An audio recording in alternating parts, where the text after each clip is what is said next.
Hello, Westford. Welcome to the first weekly edition of WestfordCAT News. And what a week it was. We have highlights from the Westford's biggest annual festival, a Stony Brook 8th grader with a shot to become the best geography student in the U.S., and a huge crowd for an event at the JV Fletcher Library. From Nabnasset to Parker Village, it's time for WestfordCAT News.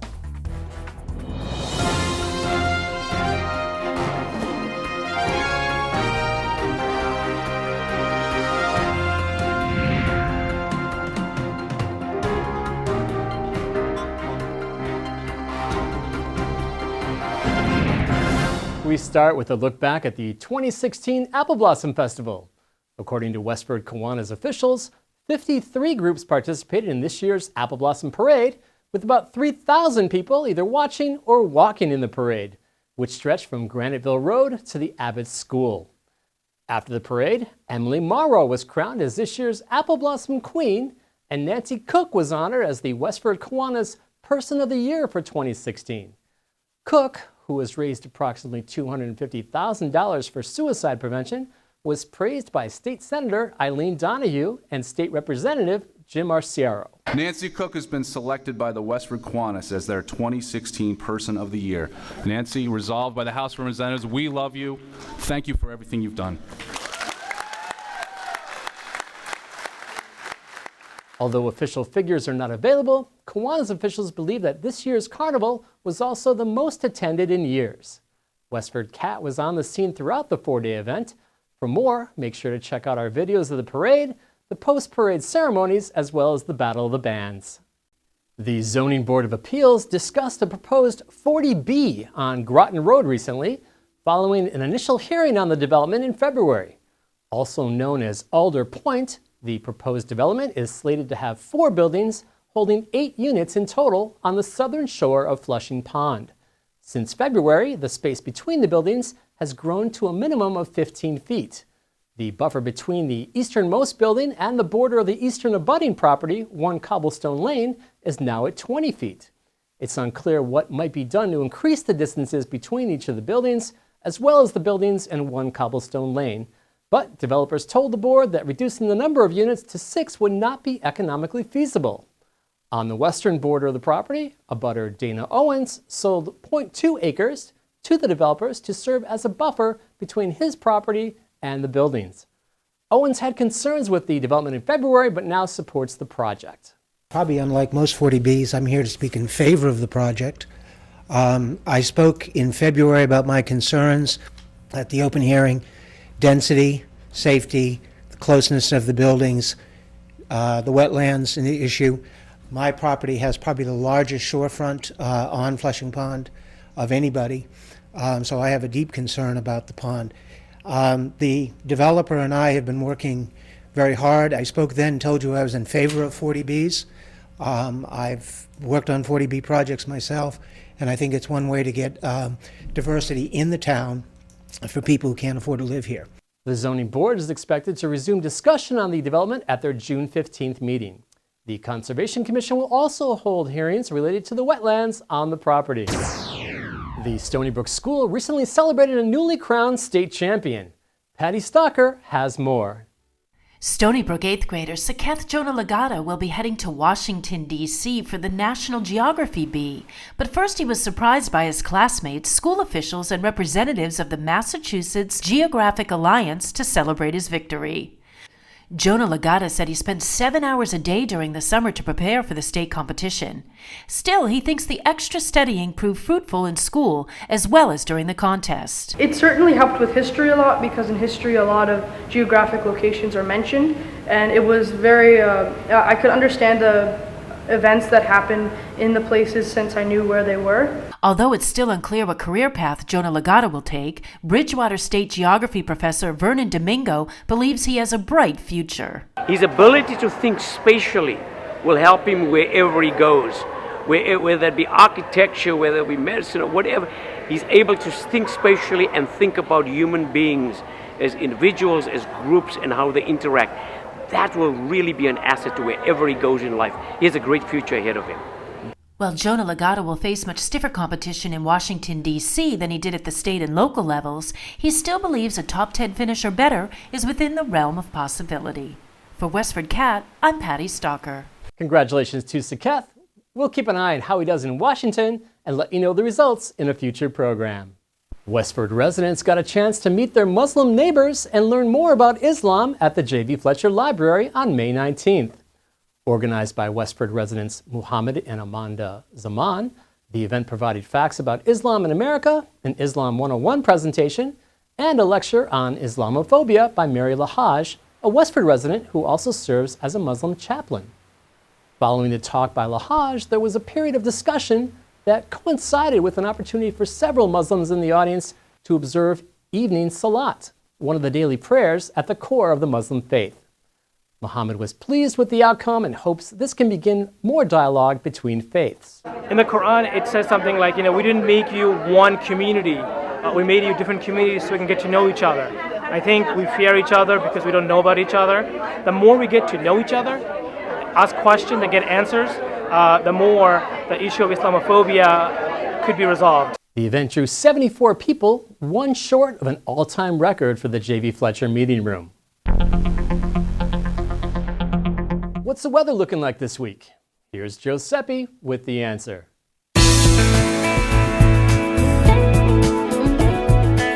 Hi, Westford. This is Giuseppe with weather for this beautiful beach-like week. On Saturday, a couple of thunderstorms. A few storms may be severe. High of 91 and low of 66. On Sunday, cooler with spotty showers.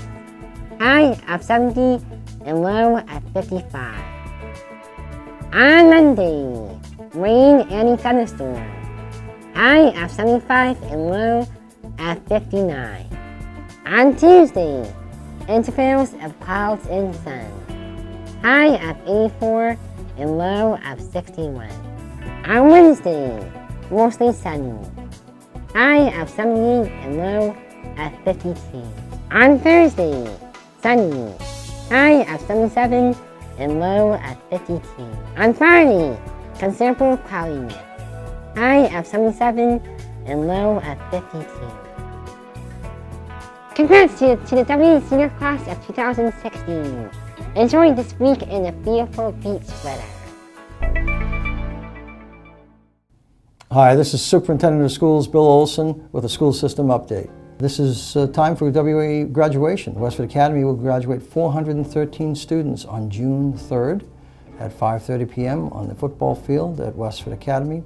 We look forward to that wonderful event that proceeds quickly through the night so that the graduates can enjoy their evening with their families or at last night activities at the high school, and we wish them much success in the future.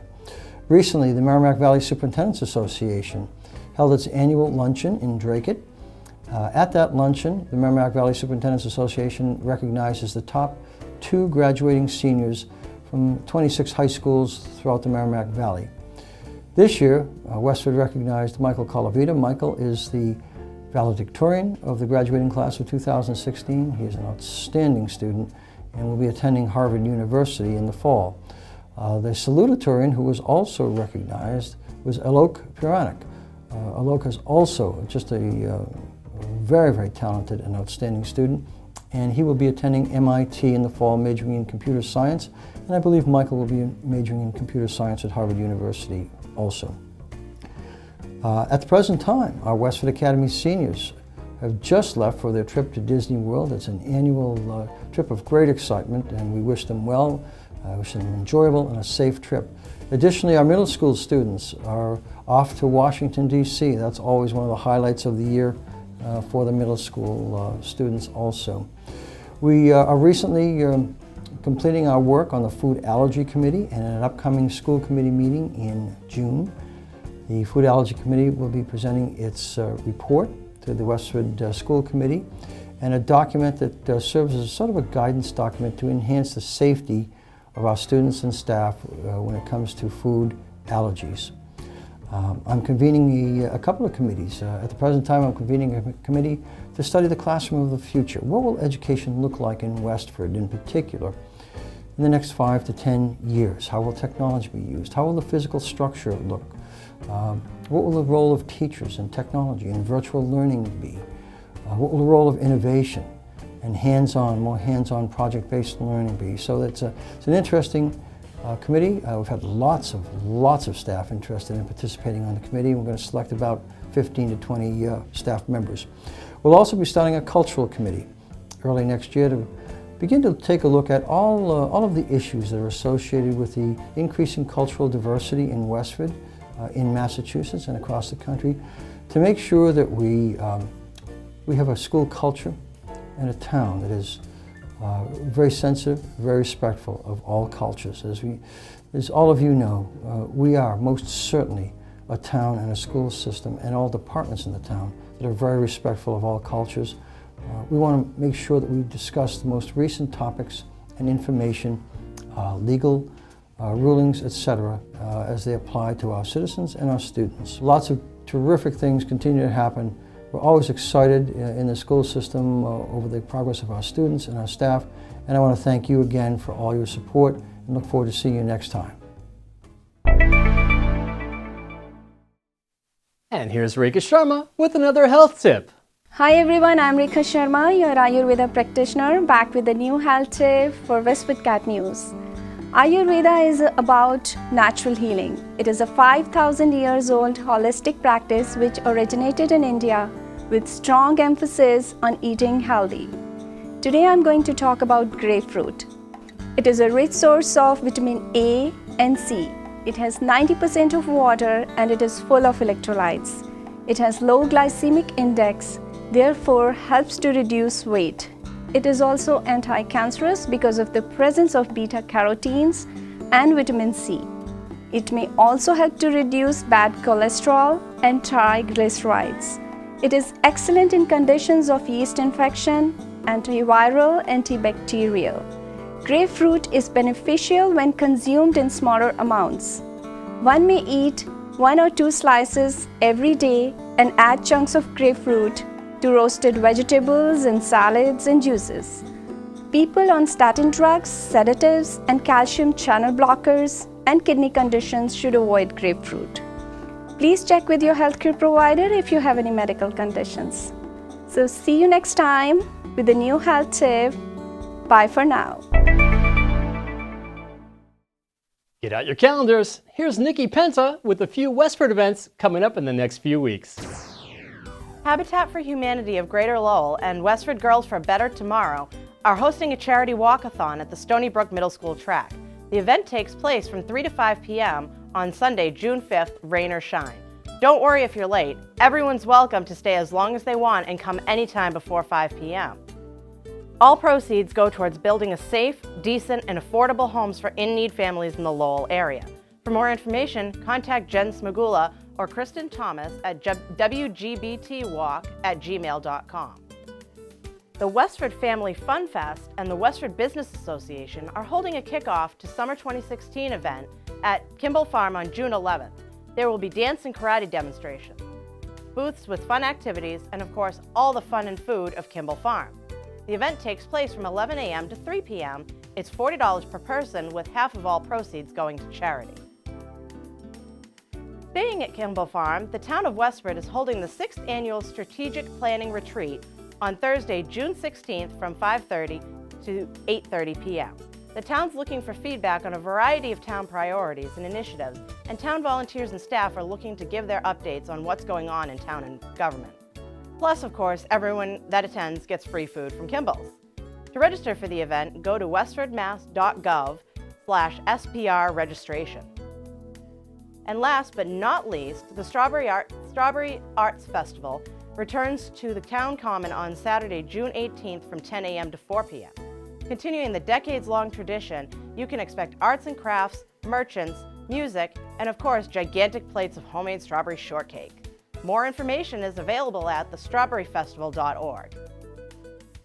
And that's it for this week. Check in next week for more news and notes around town. I'm Ira Keltz. We'll see you next time, Westford.